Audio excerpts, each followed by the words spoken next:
because I'll never forget walking out of the Oval Office after I'd told the president, not for the last time, but one more time the day before January 6th, that I did not have the authority under the Constitution of the United States to decide what votes to count or not count, what votes to reject or return to states. As I've said, there's almost no idea more un-American than the idea that any one person could choose who would be the American president. The presidency belongs to the American people. And I'd made that point, and it had not gone well between us. Welcome to Off the Record, a podcast featuring leaders in IBJ Media's Indiana 250 list. I'm Nate Feltman, CEO of IBJ Media, which publishes the Indiana 250, a list of the most influential business people in the state. Today, I'm joined by the 48th Vice President of the United States, Mike Pence. Vice President Pence's career in politics dates back to his first campaign for Congress in 1988, not long after he graduated from the IU McKinney School of Law in Indianapolis. After losing that race for a seat in the U.S. House in both 1988 and 1990, Mike became familiar to Hoosiers as the host of public affairs shows on radio and TV. After more than 10 years on the air, he ran for the U.S. House in 2000, winning what would become the first of 6 successful congressional campaigns. He spent 12 years in Congress representing East Central Indiana and became a leader in the Republican Party, picking up mentions as a potential presidential candidate in 2008 and 2012. Instead, he ran for the governor of Indiana, winning the race and serving one term before becoming Donald Trump's running mate in Trump's successful run for the presidency in 2016. In addition to his achievements in Congress as governor and vice president, he cemented his place in U.S. history on January 6, 2020, when he did his constitutional duty and certified Joe Biden's victory in the 2020 presidential election, rebuffing Trump's contention that the vice president had the power to overturn the election results. And unlike his former boss, Vice President Pence attended the inauguration of President Biden just a few weeks later. In certifying the election results and attending the inauguration, Vice President Pence did his part to protect a cherished tradition in our country, the peaceful transfer of power. Today, Vice President Pence is known as a guardian of traditional conservatism in a Republican Party dominated by Trump. Vice President Pence evolved into the conservative he is today after growing up Catholic in Columbus, Indiana, and attending Hanover College. As a young adult, he considered himself a Democrat, but he later became a born-again Christian and was drawn to the common-sense conservatism of President Ronald Reagan. Reagan was a strong advocate of limited government, fiscal conservatism, and a strong national defense, positions Vice President Pence took with him on the campaign trail earlier this year as he sought to become the Republican Party's standard-bearer in the 2024 presidential election. Since withdrawing from the race, Vice President Pence has become a sought-after guest on national news channels, so we're thrilled to have him with us today. Here's our conversation.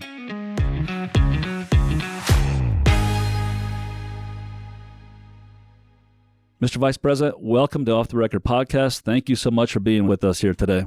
Nate Feltman, thank you. It's good to be back home again in Indiana, good to be on Off the Record, and always good to see you. Thank you. There are so many questions, Vice President, I want to ask you, but let's turn back the clock a little bit. What was it that attracted young Mike Pence to politics and public service? I was inspired growing up on 31st Street in Columbus, Indiana, cornfield in my backyard, by the life and the example of President John F. Kennedy and the Reverend Dr. Martin Luther King Jr.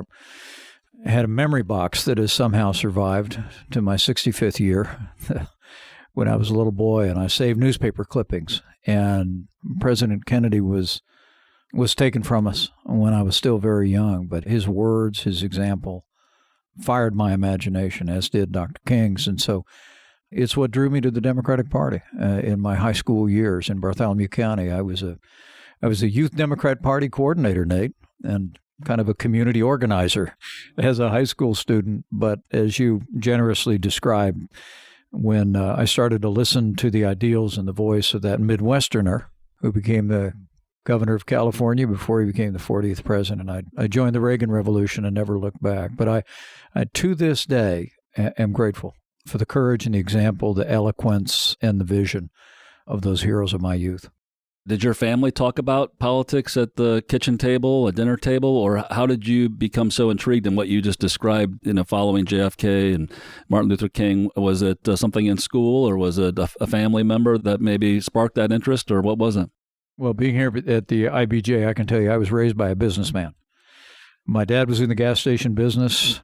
I think I would describe him with great affection. He's the best man I've ever known, but I describe him as kind of a nominal Republican. I tell people my dad had very little use for lawyers or politicians, so you can imagine I was a great source of pride to him. But honestly, he voted Republican, but we really didn't talk about it very much. And frankly, when I took an interest in politics, he sent me to his lawyer, who happened to be the late John Rumpel, who would go on to run for the Democrat nomination for Attorney General in the state of Indiana and campaigned for that. Fine man, but my dad just knew John was involved in politics. My mother, by contrast, first-generation American, Irish-American. My grandfather immigrated. My mother, to this day, in Columbus, Indiana, 92 years young, reads the paper voraciously. I tell people that my interest in public policy and public life I derived more from my mother, who put me and my three brothers on a Barry Goldwater float when Barry Goldwater made a whistle stop through Columbus, Indiana in 1964. And she was a Democrat, but she loved Barry Goldwater. And oh, that's interesting. So I give my mom the lion's share of the credit for inspiring my interest in public life. I mentioned in the opening that you're often viewed as a defender of traditionally conservative political positions, and you described a little bit. Can you describe a little bit more the conversion to conservatism that happened? You said you started out as a Democrat, and how did that conversion process and your thinking evolve, and what were the inflection points there? I was raised in a wonderful Irish Catholic home and still cherish my Catholic upbringing, but I walked away from faith entirely. Thought I didn't need religion. I thought it was a crutch. But by the time I went to college, I met people who simply described themselves as Christians, talked about a personal relationship with God.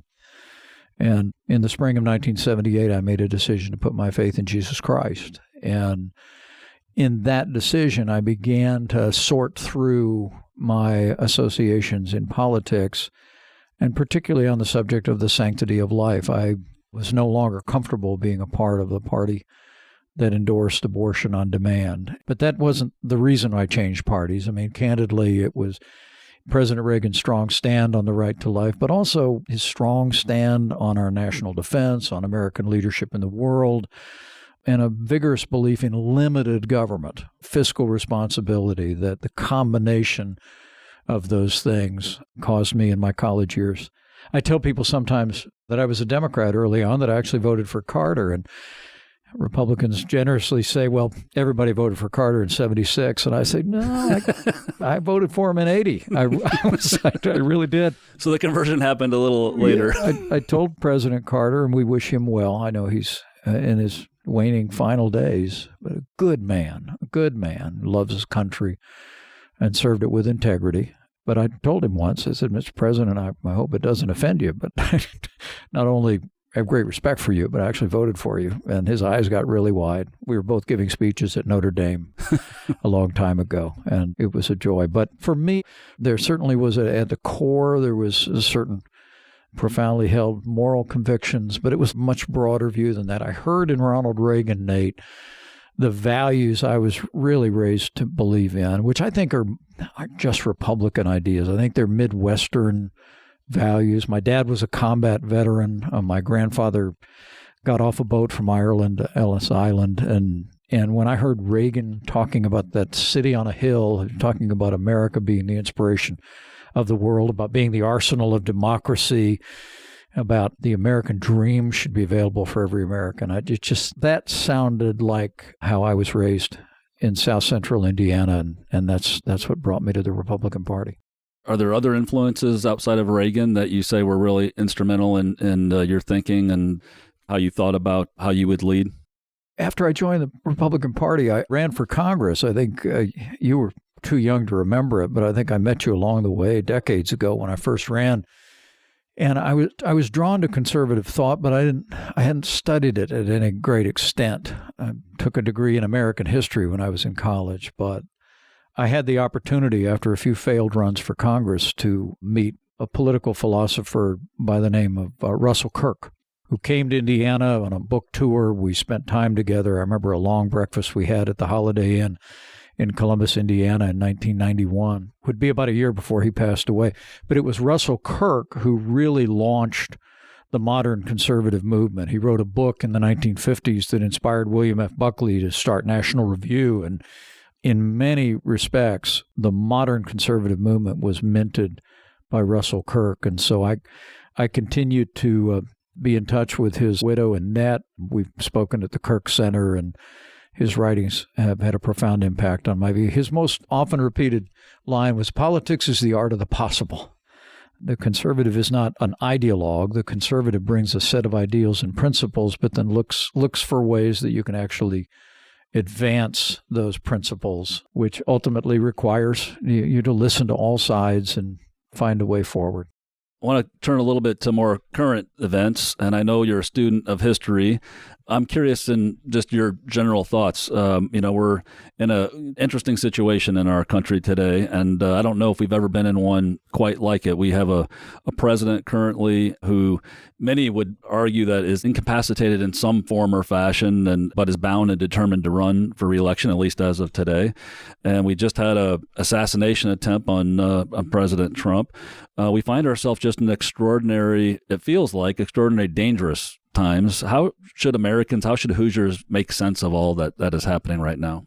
I was shocked and saddened by the events that transpired this last weekend.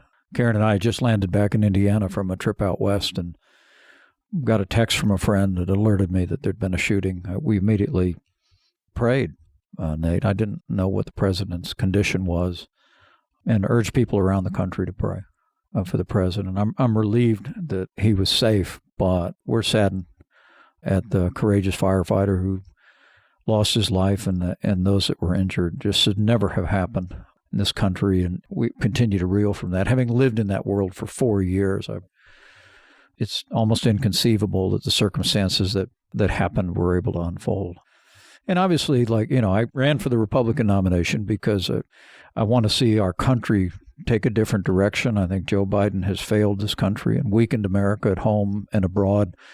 His record inflation, wages falling, crisis at our border, crime wave in many of our major cities, as well as, I just have to tell you, that disastrous withdrawal from Afghanistan that I think dishonored the service and sacrifice of men and women that served in that theater over the last 20 years, emboldened the enemies of freedom around the world. It's almost inconceivable to me that Vladimir Putin would have invaded Ukraine if we hadn't seen that utterly failed and disgraceful withdrawal that took place. So I was poised, and I felt called into that race for the Republican nomination because I want to make sure that we make a change in the White House. But I have to tell you that the developments recently, President Biden's performance in the recent debate with President Trump have given me great concern. I know, having been next to that job for 4 years, I know the strains that it places on even a vigorous person. And my hope is that President Biden will see his way clear to reconsidering running for re-election at the age of 82, and clearly with some evidence of diminishing energies and abilities. I think the country would be well served if he would step aside. But ultimately, that will be his decision. But at the end of the day, for my strong differences with President Biden and my concerns about his ability to continue to lead, and my principal differences with President Trump, dating back to not only the way the administration ended, but also the overall direction of our party, it can be a frustrating time for Americans. But my confidence comes in my faith in God and my faith in the American people. I was in Montana. I was doing a little fishing, and there's a rancher whose land we had walked onto. He came up to me, scratched his head, and he said, "How did we get to where we are right now?" And I looked at him and I said, "The American people are going to sort it out." And he goes, "I think you're right." And I said, "We will. We'll sort this out." We have faced much more difficult times than we're facing today, and I have great confidence. In due time, we're going to have government as good as our people again. I know you haven't endorsed President Trump, and you just kind of described the challenges with both candidates. How do you think about casting a vote? And maybe you haven't decided. I don't know if the events of the last few weeks have impacted your thinking at all? And I know that's a personal question and decision, but it sounds like you're at a tough spot to try to figure out how do you go about thinking about who you want to select as your choice when you get the ballot box. Well, look, I'm a big believer in the privacy of the secret ballot. I've told people that I'll make my decision how I vote, and that'll be my own. But I thought it was fair that we answer the question whether or not we were going to endorse my former running mate after I dropped out of the race. Karen and I, we felt called to enter that campaign. It was an extraordinary experience for us. We were grateful for the support that we had in Iowa and New Hampshire and around the country. But like the Bible says, there's a time for every purpose under heaven. We came to the conclusion it was just not our time. And so we stepped aside. But we began to have some inquiries about who we would support. I had several other candidates that approached me who were still in the field that wanted our support.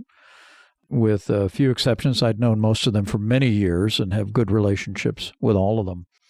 But when it settled out and President Trump secured the nomination, I reflected on it, and I just came to the conclusion that because the president has not changed his view of my constitutional duties on January 6th, and also because I see President Trump leading our party away from many of the policies that we governed on for 4 years. I mean, we believed in a strong defense and a robust foreign policy. We directed our military to take down the ISIS caliphate and their leader. We took out Qasem Soleimani. We sent cruise missiles not once but twice into Syria when they used chemical weapons on their own people. But I see the president and some of his most ardent supporters, including his running mate, who now advocate a more of an isolationist view, which is not my view of the proper role of the United States or the Republican Party. I believe the national debt represents one of the greatest threats to the vitality of our country and to our children and grandchildren. And I see my party and our standard bearer walking away from dealing with the national debt, even being willing to talk about entitlement reform. And of course, just in the last week, the Republican Party removed historic language endorsing the sanctity of human life from our party's platform. And we led an effort from the foundation that I have in Washington, D.C., on Twitter, at American Freedom. People can find it. But we led an effort of some 90 organizations to call for that to be restored. So when I looked at the totality of it, with the president and my fundamental difference about my decision to keep my oath on January 6th, but also some of these other issues, I came to the conclusion that I would not be endorsing in this race. And I'm focusing my energies on supporting and encouraging Republicans around the country who share our view, candidates for House and Senate and state houses around the country. And that's where our focus is. That's insightful. You just described some of the traditional Republican values and some of the party moving in some cases directions that are just directly opposed. Certainly the opposite of what Ronald Reagan believed in many cases, or in Indiana here, Senator Richard Lugar, Mitch Daniels, and Vice President, as you just described. Has the Republican Party forever changed, or is there a way back to some of these values that the Republican Party traditionally held under the Reagan years and some of the years you just described? I don't think the Republican Party's changed. I think the leadership's changing. I really believe that. When I was running for president, I would have reporters, a lot of times, never from the IBJ, but I would have reporters come up to me and say, "Your problem, Mike Pence, is you're running in a Republican Party that doesn't exist anymore. A party that believes in fiscal responsibility and a strong national defense and traditional values." But it just wasn't my experience, Nate. Everywhere I went on the campaign trail, we drew crowds. And as I talked about the agenda, that was warmly received. I think there were other factors at play in this Republican primary process. I think the combination of cases that were brought against President Trump generated an understandable amount of sympathy and concern about a two-tiered system of justice in the country. And I think the deep alarm about the failures of the Biden administration drew people more to the familiar and the idea of a rematch. But I never heard people coming up to me saying, "You know, Mike, you're just wrong about America being leader of the free world." I mean, more often than not. I'll never forget a farmer that came up to me after a town hall in Iowa, and he said, Mr. Vice President, he said, you did real good. He said, you're going to make a great president someday. And I said, well, thank you. I said, can I have your support in the caucus? And he said, no, I got to be for Trump this time. I said, do you mind telling me why? And he said, understandably, he said, well, if they can do that to the former president, they can do that to me. He looked at that case in New York about real estate appraisals and all these different cases that have been brought. It was clear to me he just thought there was something fundamentally wrong. And I shared his concern about a two-tier system of justice. And now the Supreme Court has weighed in significant ways. But he said, 4 years from now, we'll see you. And I told him I'd keep him posted. But it isn't that parties walking away from these things. I really do believe. And there was a poll done. The Reagan Institute in California does a summer poll every year. And I think their survey showed that more than 7 in 10 Republicans believed that Ukraine defeating the Russian invasion was important to the United States of America. Wow. 7 in 10 Republicans. And a strong majority of people who identified themselves as part of the MAGA movement, which I have great affection for. And I also believe Republicans believe in fiscal responsibility. When I saw members of Congress cheering Joe Biden a couple of years ago when he said, we will never touch Social Security or Medicare, and they all stood up and cheered, and he said, good, I'm glad we all agreed.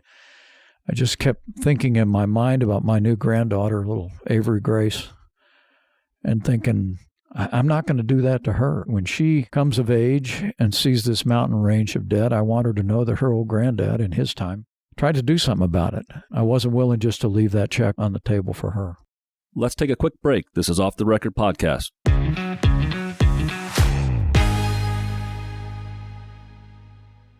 Get caught up on the state's top business news every business day with the Inside Indiana Business Radio On Demand podcast. Available now at InsideIndianaBusiness.com, Apple Podcasts, Spotify, or wherever you get your podcasts.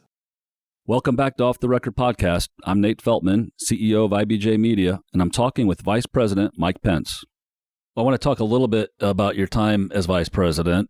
Just in general, those 4 years, what was it like to work for President Trump and work with President Trump? What was that experience like as you think back on it? It was a great privilege. I'm just a small-town guy from southern Indiana. I mean, come on. The very idea that I got to serve in Congress, to me, was height of my hopes and dreams when I was a little boy. But to have been governor of this great state and then to have the privilege to be Vice President of the United States was just an incredible privilege. And I would tell you, and you got a copy of my book, So Help Me God, my autobiography. I tried to capture there that the president and I had a very successful working relationship. I mean, I spent at the White House when the president and I were both there, which was a majority of days per week when we weren't on international travel. I would spend 4 hours a day in the Oval Office. And the president and I had a very successful, very positive relationship.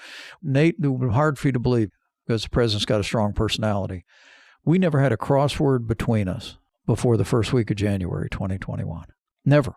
Because I don't know if it was that I'd been a governor, I understood some of the weight of responsibility that was on him. I aspired to respect the office whenever we had a difference of opinion.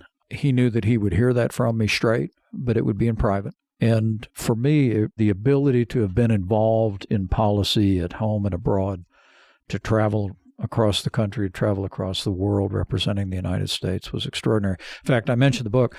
When I wrote the book, I literally intentionally wrote not the first word about the aftermath of the 2020 election until I wrote the entirety of my reflections on the 4 years, because I want to tell you, I'm incredibly proud of the record of the Trump-Pence administration. I mean, 7 million new jobs, lowest unemployment ever recorded for African Americans and Hispanic Americans, largest tax cuts and tax reform in American history, ultimately secured the southern border of the United States, historic investments and reforms of our military, created the United States Space Force. And, of course, you can imagine for me the legacy appointments of judges, including 3 justices to the Supreme Court who share a conservative philosophy on the judiciary. All of that I'm incredibly proud of. And it was a result of the team that we had, and I was proud to be a part of it every day. You mentioned January 6th, of course, is an important day in American history. I mentioned it in the opening. How difficult was it, and I know you write about it, but how difficult was it to go against President Trump's wishes that day and certify the 2020 election results? Well, President Trump was not just my president, he was my friend. We had forged a warm personal relationship over those 4 years.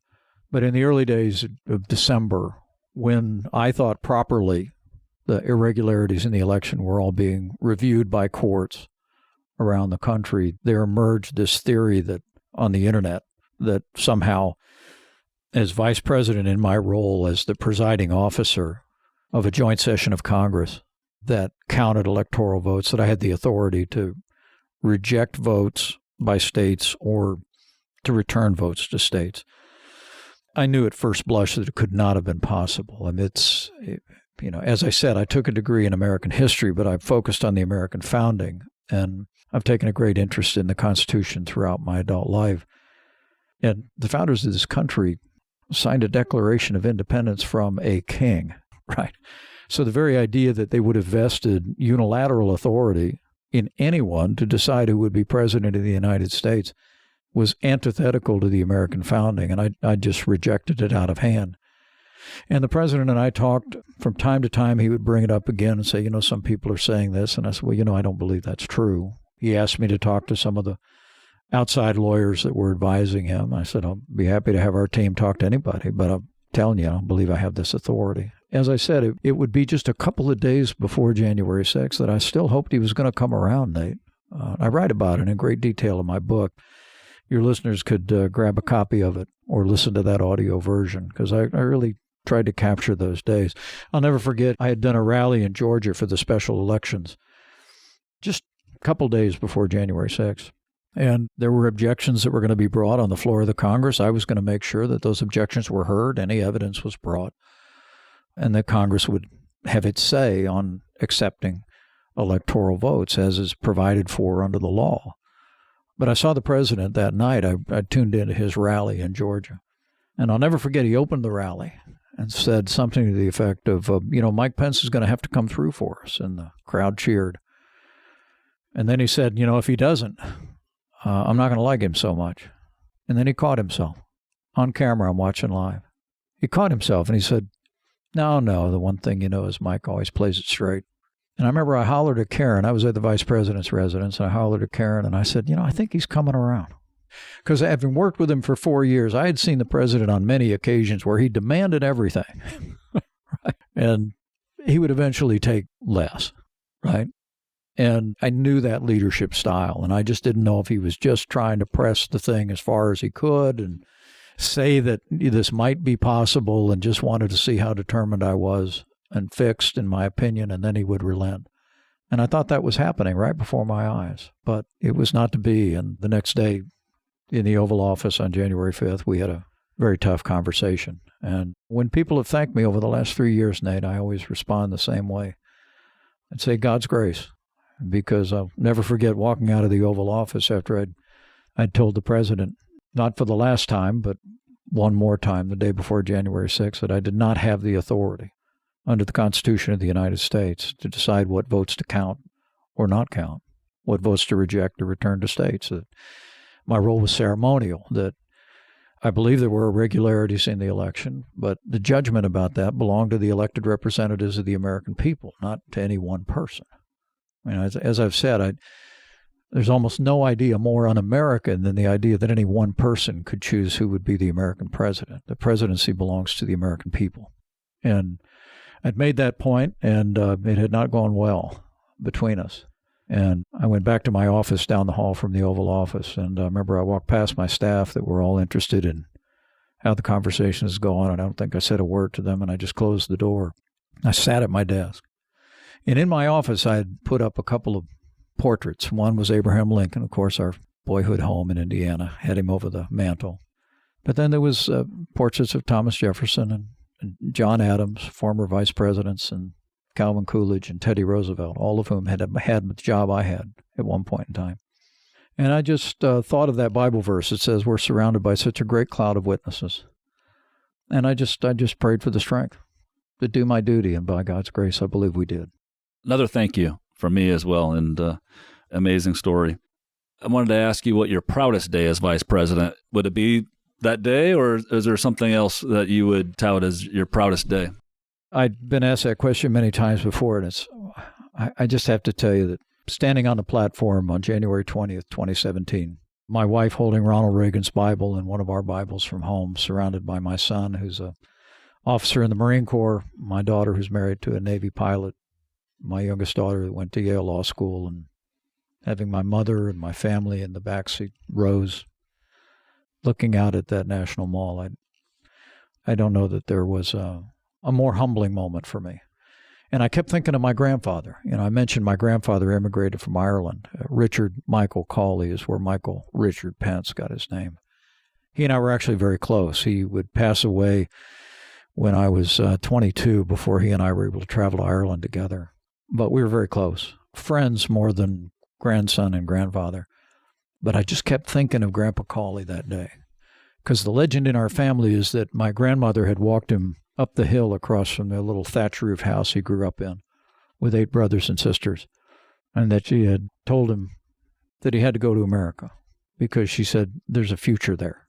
And I remember standing on that platform and thinking, my grandfather was right. I mean, the very idea that the grandson of an immigrant could be standing on the platform, taking the oath to be the 48th Vice President of the United States, doesn't say anything about me. It says everything about America. Yeah, only in America. Yeah, amazing. I've asked you a lot of serious questions. We talked a lot about serious topics. I want to ask you some fun questions maybe, and listeners may be interested in. First one is, what's it like to have Secret Service 24/7? I mean, that most Americans can identify just how you conduct your life and always having to be protected in that nature. What is it like?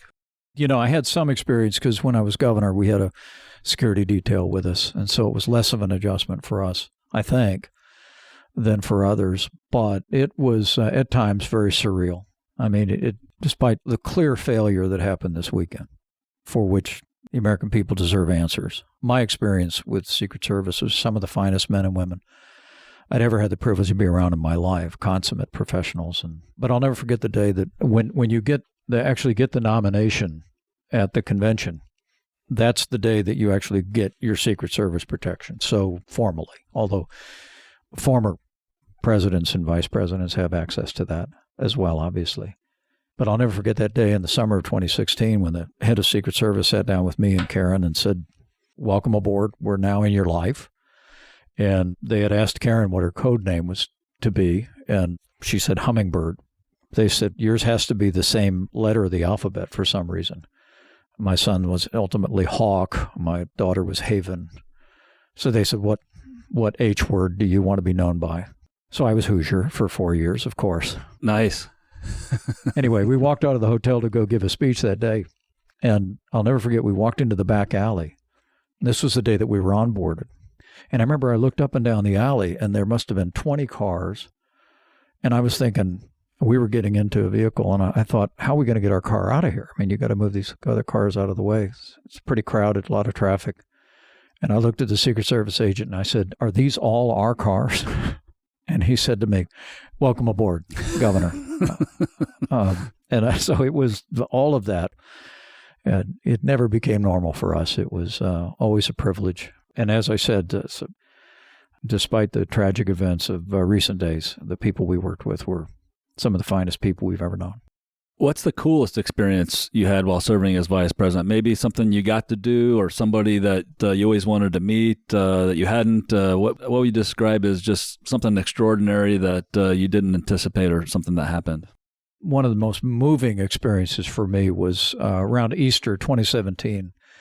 I was dispatched to the Asia Pacific to represent the country with a touring Japan and South Korea and Australia, countries that were very important. And I just happened to land on Easter Sunday on the anniversary of the day my father had received a Bronze Star for combat in Korea. I didn't know that. Nate, I was reading my briefing, and the person preparing this thick briefing book had noted that this was actually the same date on the calendar that my father, I call that God's timing at my house. But the special part wasn't just that. It was that we got in the motorcade in Seoul, and we're driving through this big city. And I see the billboards that you see when you visit foreign countries that welcome Vice President Pence and South Korean flag, U.S. flag. But what I was not prepared for was, while it said welcome Vice President Pence across the top, letters of equal size just below my name were, and thank you, Lieutenant Ed Pence. Oh, wow. That's moving. Yeah, I about can't recite it. And I saw the first one. And then we went by bus stops, and there was welcome Vice President Pence and thank you, Lieutenant Ed Pence. And I turned to one of our diplomatic people that was traveling with me.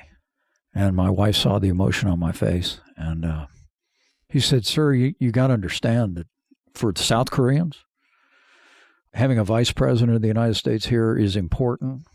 But veterans of the Korean War are the most honored Americans here.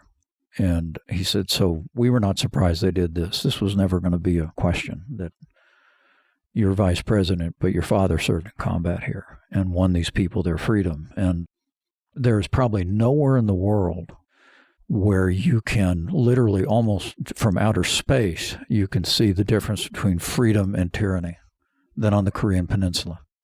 That you have a prosperous, thriving, free society. And then north of that, 38 parallel, darkness, tyranny, poverty, deprivation. But they know it was American soldiers that went there and served and sacrificed. And that was easily the most moving experience. Absolutely. It sounds like it. Well, again, on the little more fun side, a little known fact is that you can do some incredible impressions. And I don't know if you're up for it, but if you're up for a George W. Bush or a Bill Clinton impression, I bet our listeners would enjoy it. Well, George W. Bush is easy. I mean, I served all 8 years. I was in Congress all 8 years. He was president. And, this isn't a television show, but it's all in the shoulders. With President Bush, you don't have to talk too much like him. You just do the shoulders. And everybody sees George Bush. But Ronald Reagan, when I met Ronald Reagan, my first campaign in 1988, he was still in the White House. And that was actually a very special moment. As I said to you, I joined the Republican Party because of Ronald Reagan. And so here I am, a 29-year-old candidate for Congress. And I got my young bride next to me. We're standing in the East Room. He's in the Blue Room. Cameras are waiting to take pictures to be used in the campaign. And I'm about to walk in, and I turned to Karen. We'd just been married a couple years. And the campaign people had told me, given me some talking points to say, these people are always telling you, go in and say this. I turned to Karen. I said, I feel like I want to say something to President Reagan that I tell our grandchildren about. And she just got me, and she patted me on the arm, and she just said, well, just speak from your heart. So I sat down next to President Reagan. In fact, your curious listeners can literally go online and Google Pence Reagan photo. They'll find it. You can see me sitting ramrod straight, dark hair, nervous as a cat in a room full of rocking chairs. I mean, I sat down. I felt like I'm talking to Mount Rushmore. And I said to President Reagan, he said, how's the campaign going? I said, it's fine, but I got something I got to say to you. And he said, go ahead. And I said, I just want to thank you for everything you've done to inspire my generation to believe in this country again. And for all the world, I believe that in that moment, the 40th president of the United States almost blushed, like he'd never heard it before. And then he said, well, Mike, that's a very nice thing of you to say. That's an easy one for me because I can still hear that. Those words are etched into my memory that we went into the East Room a little bit later and I heard other words that I won't try and do in his voice. But obviously some other people had said some things to him like I did. And he stood up at this little makeshift podium and he said, a lot of people will thank me for what I did for this country. And remember, this is 1988. I mean, the Soviet Union is literally teetering on collapse. We rebuilt the American military. We launched the greatest peacetime expansion in American history through tax cuts and regulatory reform. It was an extraordinary time of renewal for the country after the deprivations of Watergate and the failures of the Carter administration. But then he looks at this group and he says, I want you to know I don't think I did anything for this country. And then he said, I think the American people just decided to right the ship, and I was just the captain that they put on the bridge when they did it. And I just remember standing there awestruck by the humility, but clearly the boundless confidence in the American people that whatever we had done in the country, they did. And that's why I said earlier, in these troubling times, there's a lot of Americans that aren't satisfied with either choice. I just have confidence the American people are going to sort it out. They'll sort it out. We'll someday have government as good as our people because that's what the American people will demand. So what's next for Mike Pence? Are you leaving the door open for another presidential campaign down the road, or how you think about your future right now? Well, we don't know what the future holds, but I like to say we know who holds the future. And I have an old saying, never say never. The one thing I know is that I'm gonna do my level best to love my wife, to be there for my kids, and now our 3 beautiful granddaughters. And I'm going to continue to stand for those common sense, Midwestern conservative values that I was raised to believe in, because I still think it's not just the pathway forward to the success of the Republican Party. I think it's a pathway forward to a stronger, freer, more prosperous America. So we'll continue to do that. We'll continue to be in the debates, but I'll make you one promise, Nate. As the CEO of an Indiana-owned media organization, Indiana-based, IBJ Media, whatever we do in the days ahead, we'll do it from Indiana. So help us God.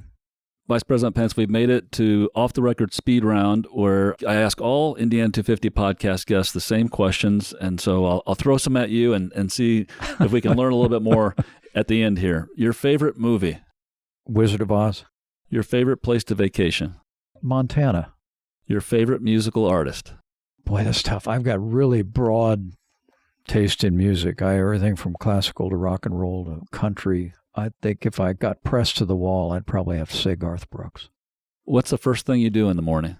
Get up and make the bed. And Karen and I have established a practice of taking some time to open the Bible, read together, pray together about people and things that we care about. And that's a great way to start your day. Title of the last book you read? Eruption, which is Michael Crichton's novel, the last one. He didn't finish it, and James Patterson finished it, and it's a great read. What food can you not live without? Pizza. Best advice you ever received? Climb your own mountain. My late father used to say that to us kids over and over again, because he'd had some success in business. He owned a lot of gas stations at the end of the day with his partners, but my dad never raised me and my 3 brothers and 2 sisters to follow after him. He'd always say, climb your own mountain. Probably easily the best advice I ever got. Advice for a young person who wants to become a leader? I would say that, and I'm going to be teaching a course at Grove City College in Pennsylvania this fall on leadership. I would say I believe that, and the Bible teaches this, that leadership is among the different gifts that God gives. But I view it as it's also similar to athletic talent.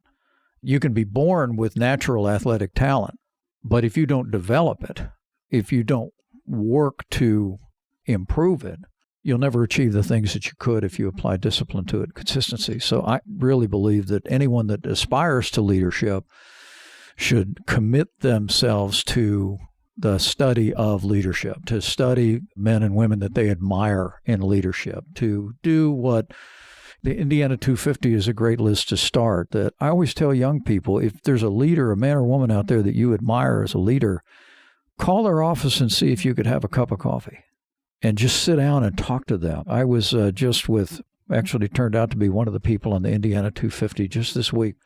And I still do it. I looked at him over lunch and I said, he's been a spectacular success, and now his philanthropy is outdoing his own commercial success. But I looked at him and I said, to what do you attribute your success? And without hesitation, he said, God's favor and doing the right thing every day. And he said, I've had great people, I've had great opportunities, great breaks, but he said, I honestly believe those are the 2 things that have defined it. And it was here at age 65, having had a few leadership experiences myself, I was still moved.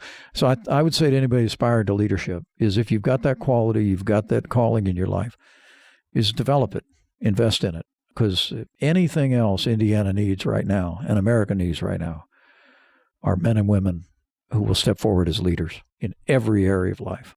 Great advice. And I want to thank you, Mr. Vice President, for joining me today on the Indiana 250 podcast. I want to thank you for your service to our great state and to our great country. Thank you so much.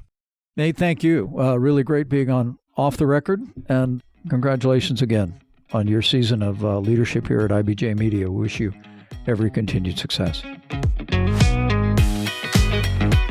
Thanks to Vice President Mike Pence for our conversation today. To learn more about other leaders on IBJ Media's Indiana 250 list, go to indiana250.com and look for a Page 2 feature each week in IBJ. We'll be back with the new Indiana 250 Off the Record conversation soon.